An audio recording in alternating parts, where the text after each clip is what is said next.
What's up, Gunpla fans? This is Joey Ganoda, and here we are with Tool Talk. Let's talk nippers.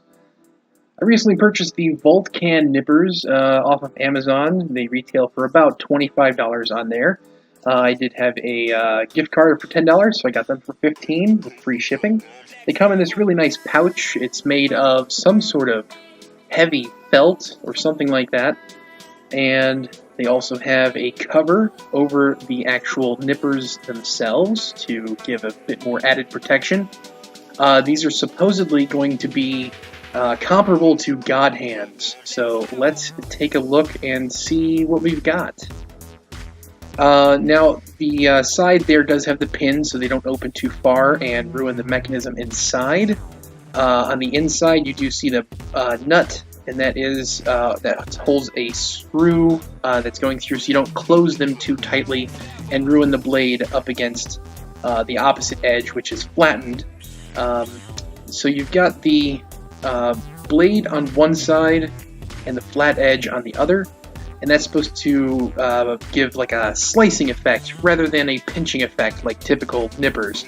God Hand employs the same methodology. They did have a little bit of dust on them, but I think that was from the cover. I've used them a couple of times so far, and they're not bad. I mean, for the price, they're pretty good. So as you can see there, the edge on the top, or rather, let me get them turned around here. The edge on the right side of the screen is the flat edge. The one on the left side of the screen is the cutting edge. We're going to compare these to the Tamiya Sharps. I bought these on Amazon as well for about $25. The price does vary depending on where you're getting them from. And the Tamiya has a little bit of a wider profile as viewed from the side.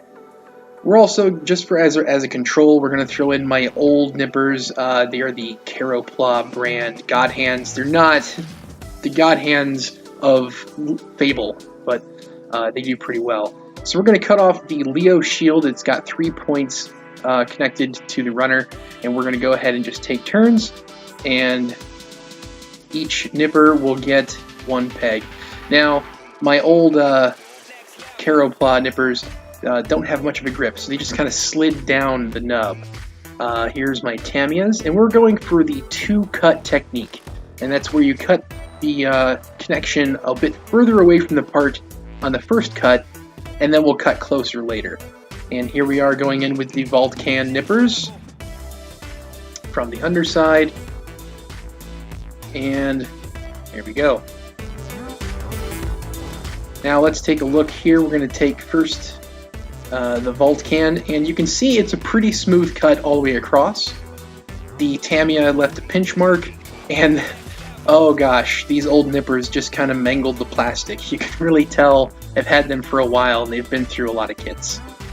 So let's go ahead. We'll start with the old ones first, and try and cut those off. Cut off that nub.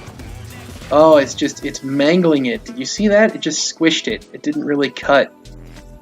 And now there's not enough for the nippers to even really grip and get that off there. Oh, it's so ugly. That's terrible.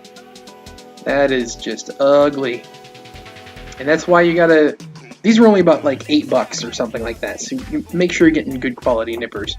And now we're going for the Tamiya, and just getting close there, and look at that. Pretty clean cut. Pretty clean cut. Yeah, those Tamiya Sharps, they've been through a lot, but you know, you pay for a decent pair of nippers and they last quite a while, so definitely an A+ from me for the Tamiya Sharps. Now we're going in with the Voltcan, and I'm just getting right up at the edge there, and you can see it kind of pinched off a little extra, or cut off a little extra into the shield.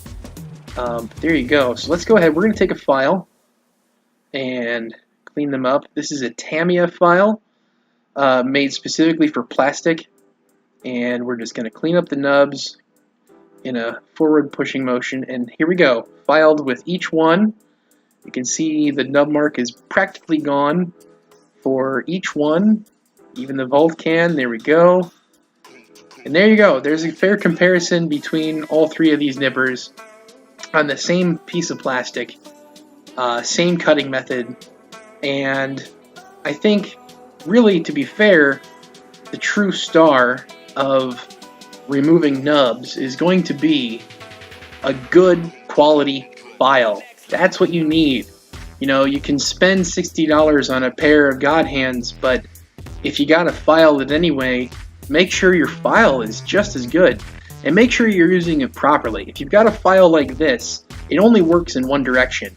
You push forward, you lift up, you pull back. Do not go back and forth. That doesn't work. And in fact, it can damage the plastic. You want to push forward, lift up, draw back, push forward, lift up, draw back, push forward, etc. You can see the way that the file is cut, it's actually laser cut. Each one of those little grids, each one of those little lines is a blade that's facing one direction. So that way when you are pushing the file forward, it's actually cutting very, very small increments of plastic to grind it smooth. If you draw it backwards, it's like dragging a blade backwards across your plastic, but a whole bunch of them all at once. So if you're going to invest in a good pair of nippers, make sure you're also investing in a really good file. I would say even a set of files. Tamiya sells these in a variety of shapes and widths, and they're fantastic. They leave the nubs almost completely smooth.